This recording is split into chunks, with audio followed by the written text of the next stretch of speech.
Welcome once again to the chat room. Nice to have your company. This is, as I say so often, the fastest 28 minutes in television, where we grab a big topic and I get this man to talk about it for 28 minutes. Philip Jensen, Hello, welcome.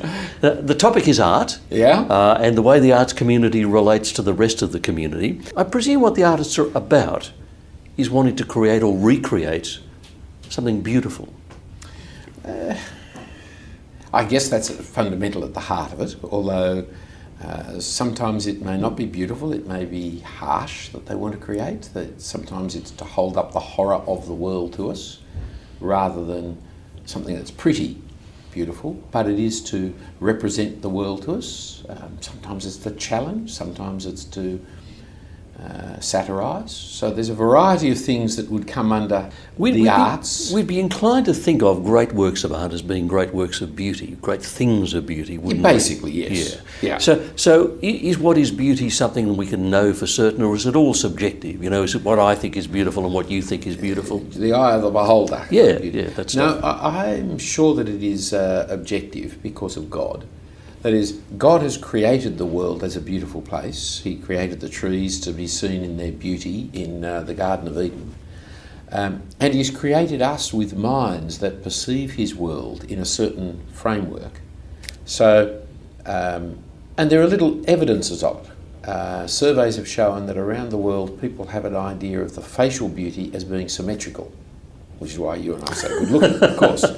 Yes. So you put the mirror down the middle and it's exactly the same balance. And so the person whose face is symmetrical, I've forgotten which of the American actors particularly has it, but they are seen as beautiful in all cultures everywhere. Right. It's a human perception.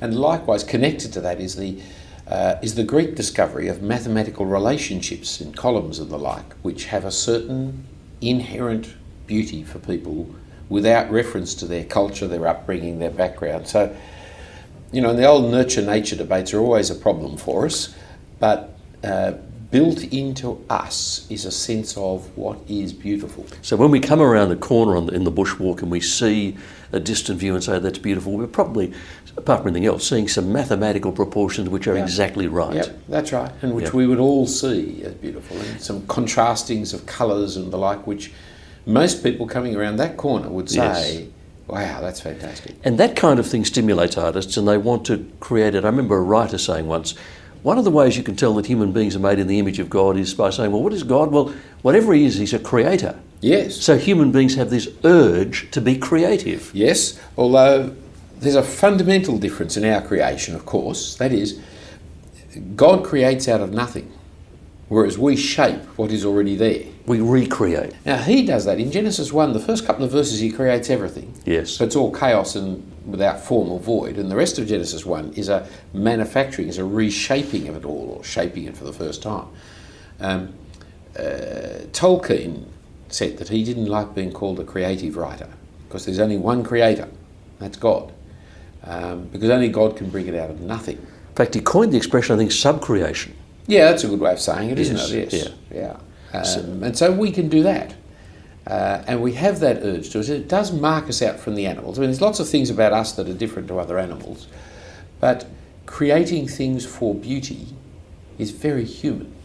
Is there a danger in it? I mean, I'm thinking about the second commandment, you know, graven images, that kind of thing. The idea that there can be a risk in us creating or subcreating images which then become powerful or significant or important to us.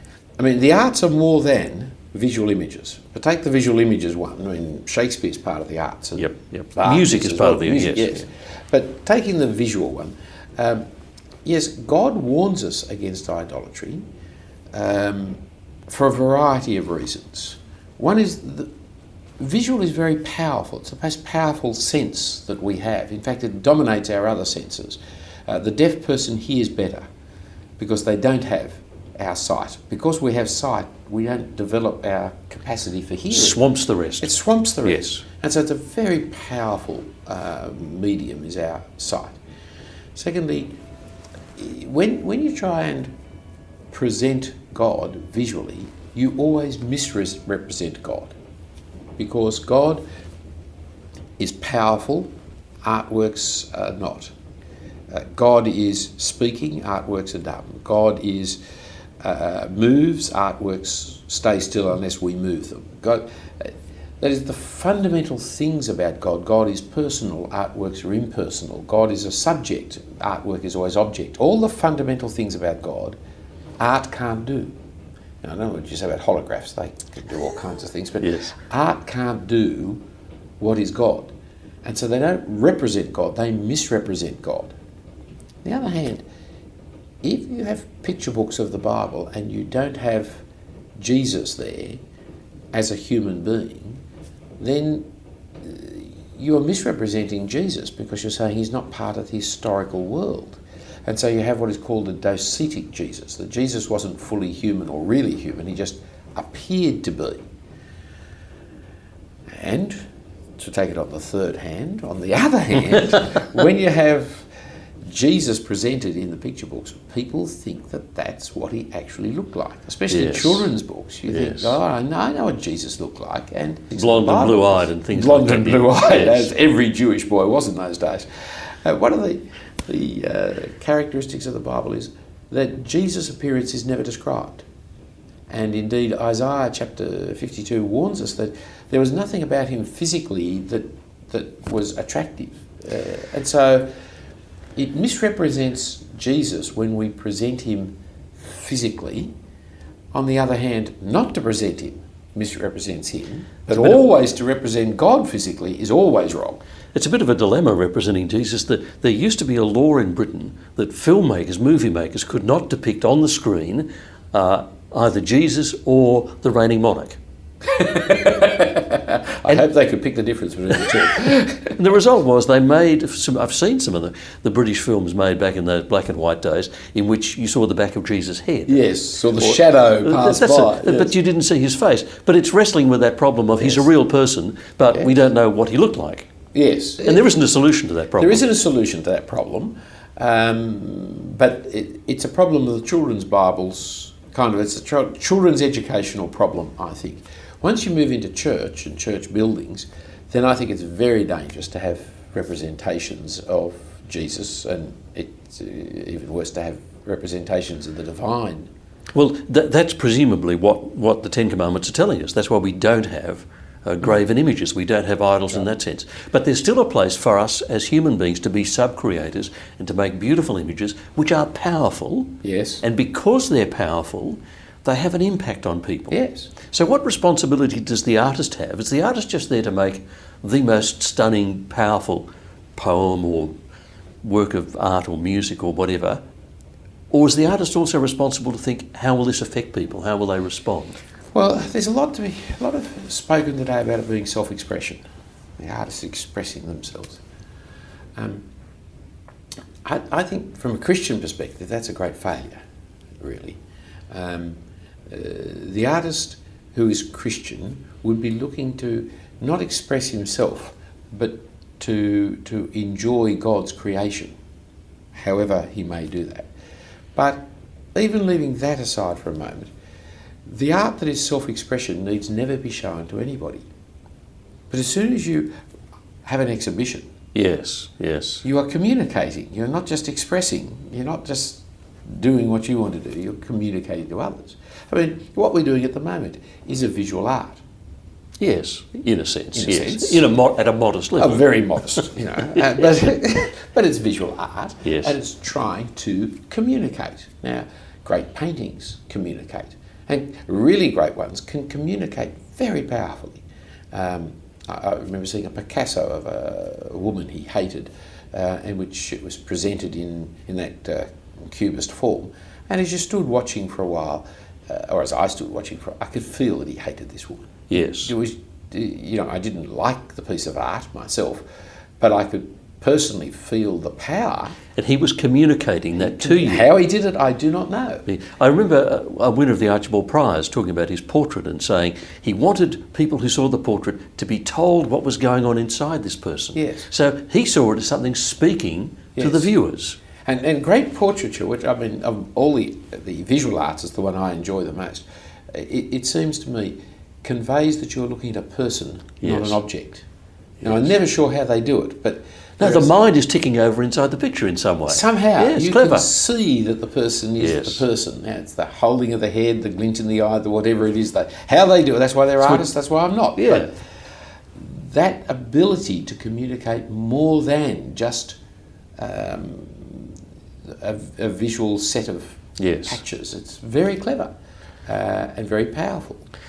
Because it is communication, because it's speaking to the people who read or see or hear the work of art, come back to this question of responsibility to the community.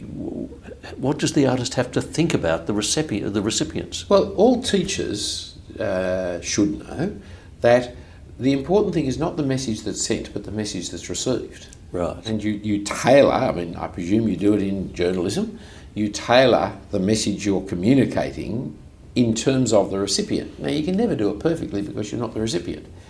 But getting to know what recipients are about, what makes people tick, how people hear, is part of good communication. And I think it's a little false to say, well, look, I'm just giving you my stuff, and if you pick it up, good for you, and if you don't pick it up, more fool you. Because if that's the case, I might as well just do it in a phone box to myself. You know, I mean, Like teenagers who write poetry in their diaries that don't want anyone to ever read. That's, well, not good. communication. No, that's good self-expression, and I'm Yeah. glad for them. And please don't show it to me. But no. But that's not what the artist is doing. The artist is communicating, and they have to think about it. So does that mean the community has got something to say back to the artist? We're getting a message you may not have intended to send, and we're not happy with the message that's coming across? They're very often inviting us to look at the world the way they look at the world. Right. That's what a clever comedian is doing. He's saying, have you noticed how funny this world is? Look here Yes. how funny I am, how quirky I am, look here. Yes. Because I'm trying to say, you're like that too, aren't you? And you share with me in the kind of absurdity, in the oddities, in the weirdness. Now, art in a sense is inviting you in to see the world as the artist sees it. That can be for sheer aesthetic joy, isn't it? Magnificent. Or it can be, aren't we doing a dreadful thing here? You know, in the photo of the little girl naked running down with napalm in Vietnam, right? That photo was a powerful piece of art which said, look at the world, it's wrong. Now that shocks us, Yes. but it tells us something about the world that we... Very powerful art. Yes. All the people are being killed does nothing compared to seeing Yes. on your television show. Which is your point about how strong the visual is. Very powerful, yes. Likewise, the unforgettable image of that man standing in front of the tank in Tiananmen Square. Yeah, carrying his shopping bags. Yes, that was Yes. just an incredible Yes. piece of art. Although it wasn't created as such, that was accidental art. in a Yes, sense. accidental art in a sense, although the photographer knew what he was watching and But had its significance. if the world that the artist is inviting us into is a world that the community says, we find this disturbing or we're afraid it will do bad things in our community, we don't want you to say that to us. Well, you know, that's tricky, isn't it? It Because is. The community needs messages sent to them. Yes. Sassoon's poetry on the First World War, I wasn't living, of course, in those days, just want to hasten to add. Your children think you were. Yes, certainly. But deep effect upon the attitude to war that you can gain from reading that kind of poetry. It's moving and makes you ask hard questions, and it's important that it is read. Yes, yes. Even though it's uncomfortable, unpleasant, challenging. You get a whole series of this is really bad news, but it's important it is read. Right. And you can see why our government would want to say you mustn't have Sassoon's poetry because you won't go out and fight out in the trenches if you have it. Yes. So if you give to governments the power to stop the Sassoons, So that's the problem of art and censorship, isn't it? yeah, So, it's a real problem. And what you're saying is censorship is dangerous, and we need to be very wary of censorship. Because there is, to run back to your other question, there is things that are just offensive. There are things that are gratuitously offensive. I saw something the other day on television where they were making fun of the Pope. Now, I find the Pope's claims to be wrong and to some extent blasphemous, really, because he claims to do the work that the Holy Spirit it does. But, and I don't mind that a person like the Reformers and that generation had cartoons depicting the Pope in his era out of serious comment that could confront people. There was an important idea behind it. An important idea. But just cheap shots of making fun of the Pope, I think, well, it was a lack of imagination. You know, my father used to always tell me that when the joke has to be about the toilet, you know the person's not funny. Because anybody can make anything about toilets funny, because we're all a bit uptight about toilets one way or another, so it's easy to make it funny. But that means you're not much of a comedian if you've got to go to the toilet jokes. Well, a joke about the Pope for no good purpose is just offensive to the Catholic community. Gratuitously offensive. It's gratuitously offensive. And I don't think that it's a very appropriate thing to be on our very limited TV free-to-air channels. I mean, we're all paying for these. A quarter of the population is paying to be gratuitously offended. Gratuitously offended, but you wouldn't want a law that censored it because of the risks that would bring in. That's right, because the Pope is wrong and it needs to be said. There needs to be a vehicle where people can say, with all due respect, you're wrong. Yes. There are men who are very great men who have become popes. I think the last Pope was a man of enormous courage and very impressive man, even in his death, especially in his death.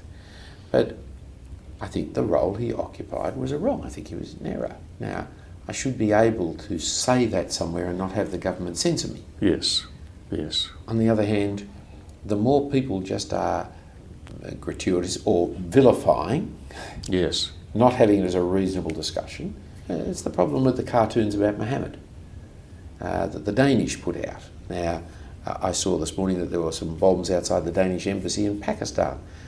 There is an attempt at censorship. You're not allowed to make the point about Muhammad.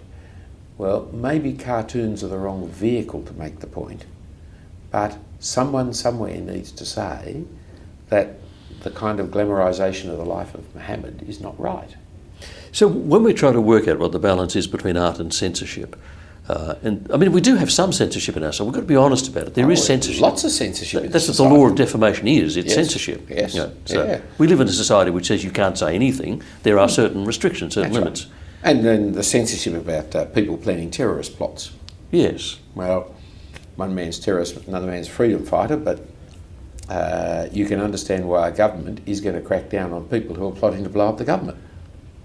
Yes, yeah. It applies to journalists. There is an agreement, I don't think it's formal, but there's an agreement that when anyone makes a bomb hoax on an aeroplane, it won't be reported while it's happening. Yes. Because that tends to encourage other people to do it. Now, that's a kind of censorship to look after the community, to care for the community. There was a pattern to suicides, have a recurring pattern. As people hear about suicide, that increases suicides, and there was a pattern of suicides happening out at the Gap some years ago. And in the end, the government was asking journalists to stop reporting young men and women jumping off the Gap because it was creating young men and women jumping off the Gap. And responsible communication is important and responsible communication has to do with its effect, as you were saying with the artist, that if you're going to be social, you're going to show your works, then you have to ask, well, what are the consequences of my works? Because if I am stirring up hatred, well then, as hatred happens, I've got to say, well, that's what I was doing. Yeah. But that doesn't make the balance between... So we've got censorship. We live in a society where it says free speech is not entirely unlimited. It's reasonable for there to be limits. But it's still a difficult problem, isn't it? Where are the limits and who does the limiting? Yes. See, how much power do we want to give governments? Yes. Or independent censors. Yes. Because if what they're censoring is what degenerates people, then after a while, having watched all this stuff, they presumably will be degenerated, and therefore, and on what basis do they censor? How far do you go? See, one piece of art in this context is beautiful. In that context is pornography. Yes. It just depends. So what you may see, some nudes in an art gallery, if it's on a public servant's computer from a website, he can get sacked. So it's the same picture. So if a photographer photographs, 12 and 13-year-olds naked, He doesn't intend pornography. That's not his intention. His intention is beauty, but his work of art may be used by other people. Yes. We now know that that pedophiles connect with each other. There are so if they say, go to this gallery or go to this website, you can see these pictures. Other children may be hurt and damaged because of the way what he did was used. But in a sense, how other people abuse or misuse my material is hard for me then to be held responsible for. Yep. But so I think the connection is more the slow cultural change. That is, take the case that has been in the papers recently, this one that you mentioned. If this man is now penalised by court, then he becomes a martyr and he becomes very wealthy, and his works become much more popular and so forth. If he is let go, then the artistic community has been told it's all right to do this. Once the artistic community thinks it's all right to do this, then it's right for the publishing houses to do that. Then it's right for the school books to do this. There is a trickle-down effect. There's the trickle-down effect all the time. Now, the defence always is, looking at this picture, have you felt degenerate? Have you felt like being a pedophile? The answer is no. Right? I've read Lady Chatterley's Lover. Actually, I haven't, but if you've read Lady Chatterley's Lover, how does that now make you feel? No. It's the thousands of Lady Chatterley's Lovers that get poured out over and over on us that has the effect, like the water hitting the rock. One drop. Yep. You just can't see the effect. And it's the shifting of the values. This censorship business, they keep talking about community standards, but community standards keep being changed by the arts.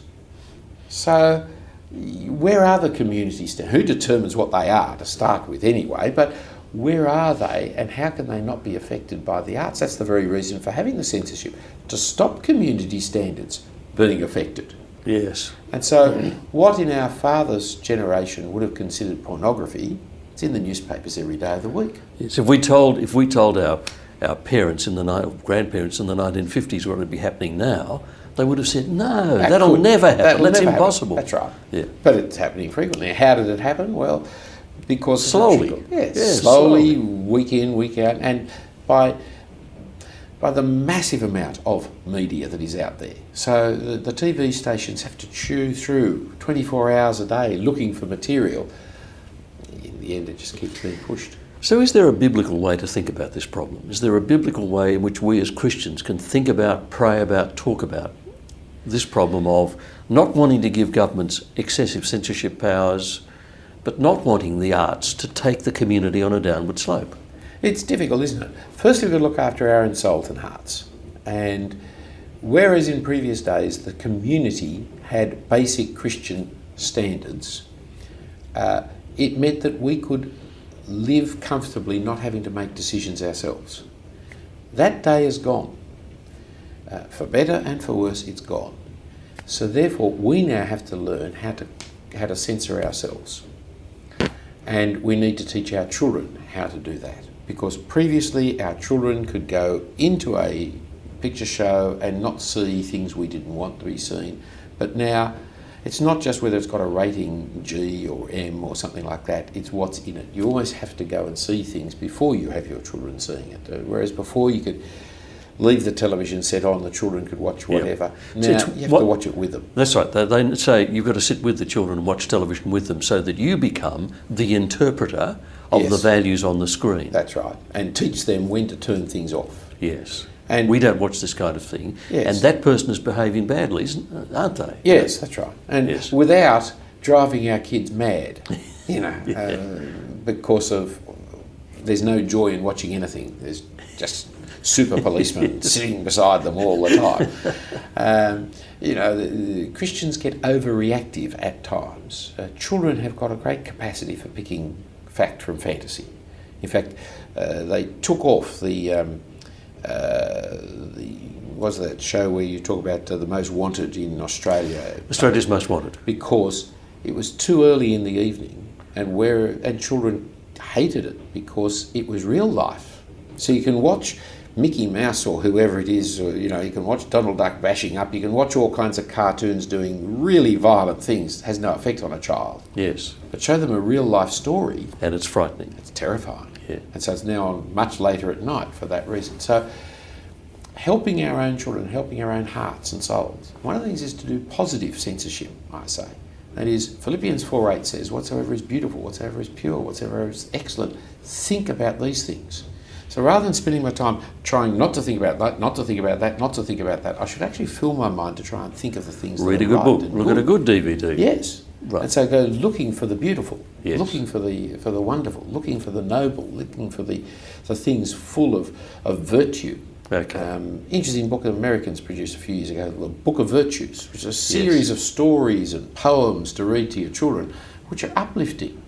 So rather than complaining what's there, do what's good. And we should be encouraging each other as Christians. We should do it for ourselves, do it for our children, and encourage each other. Yes. Maybe we should be in our Bible study groups talking to each other about what are you watching on television, what movies are you Good going to, movies and to see. encouraging Yes. in that sense. That's right. And there's some American Christians have put out very good film reviews of They're on the web. You can get them on the web. all kinds Yes. of things. So before you actually look, you can look up and see what it's about. And I found some ones. I remember one called Helena, which was after the Second World War, a Greek community avoiding the Russians, the communists, etc. Very noble film, very uplifting film, which I wouldn't have seen in normal newspaper advertising. Okay, so those things are available. You can find, if you do a bit of a search on the web, you'll find the Christian movie review websites. And for us to find those things is a good idea. But as Philip said, that there's no simple answer, there's no shorthand answer, there's no neat, nailed-down answer to what we do about censorship, so that we don't have too much from the governments, the arts community, so that they don't take us down the slippery slope. And because there is no neat, tidy answer, this is an important one for you to talk about with your Christian friends, with your family, with your kids, with the members of your Bible study group. This is something we can encourage each other in. So it's a good idea to keep the discussion going. Philip, thank you for your company. It's a pleasure. It's a big subject to keep talking on. It is, but it's worth talking about it. And we look forward to your company again next time on The Chat Room.